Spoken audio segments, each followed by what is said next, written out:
Hey guys, welcome back to another video. Today we're going to be looking at the cosine rule. So without any further ado, let's get this video started.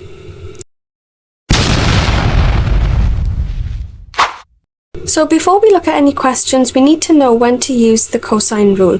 So we need to use the cosine rule when we are either given three sides and we have to work out the angle, or we're given two sides with its included angle and we want to work out the third side or length.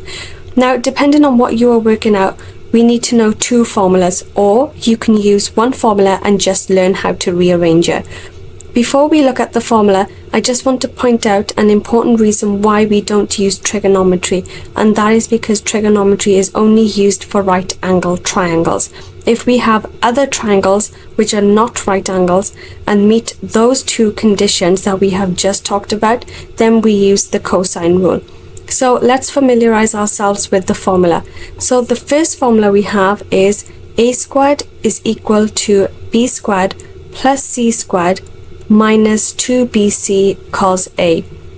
This is used to calculate a missing length. And the second formula is cos a, which is the angle, is equal to b squared plus c squared minus a squared all over 2bc. And this is used to calculate a missing angle. The reason why I said you can learn one formula is because if we look at our first formula, we'll realize that the second formula has just been rearranged so that cos A is the subject of the formula. So you can either memorize both, but I would advise you to learn how to rearrange the formula because it will improve your algebra skills, which is a big part of the syllabus. Now, with those two formulas in mind, let's look at our first question.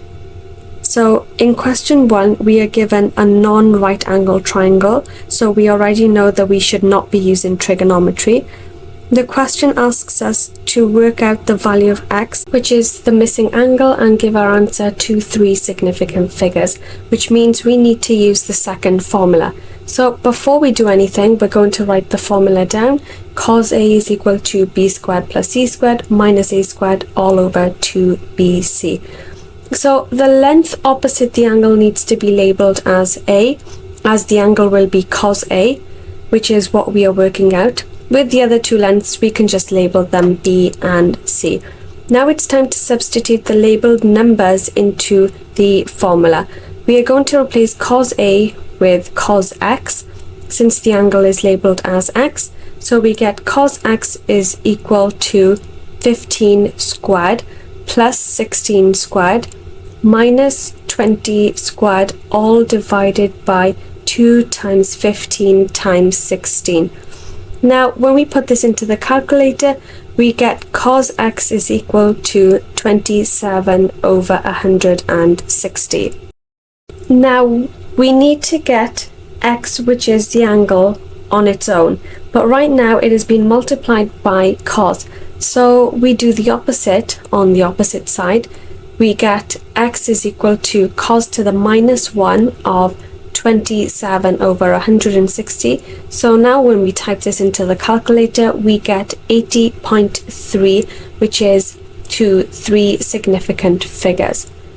So now that we've done question 1, let's move on to question 2.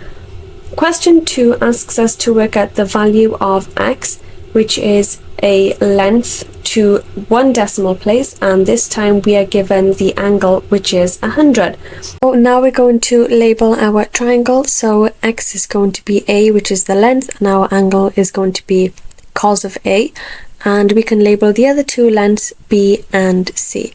The first thing we're going to do is write down the formula, and this time we're going to use the first formula because we need to work out the length. So a squared is equal to b squared plus c squared minus 2bc cos A. Now it's time to plug the numbers into the formula, and we're going to change the side A to x since it is labelled as x in the question. So we get x squared is equal to 13 squared plus 10 squared minus 2 times 13 times 10 cos of 100. So when we put that into the calculator, we get x squared is equal to 314.1485.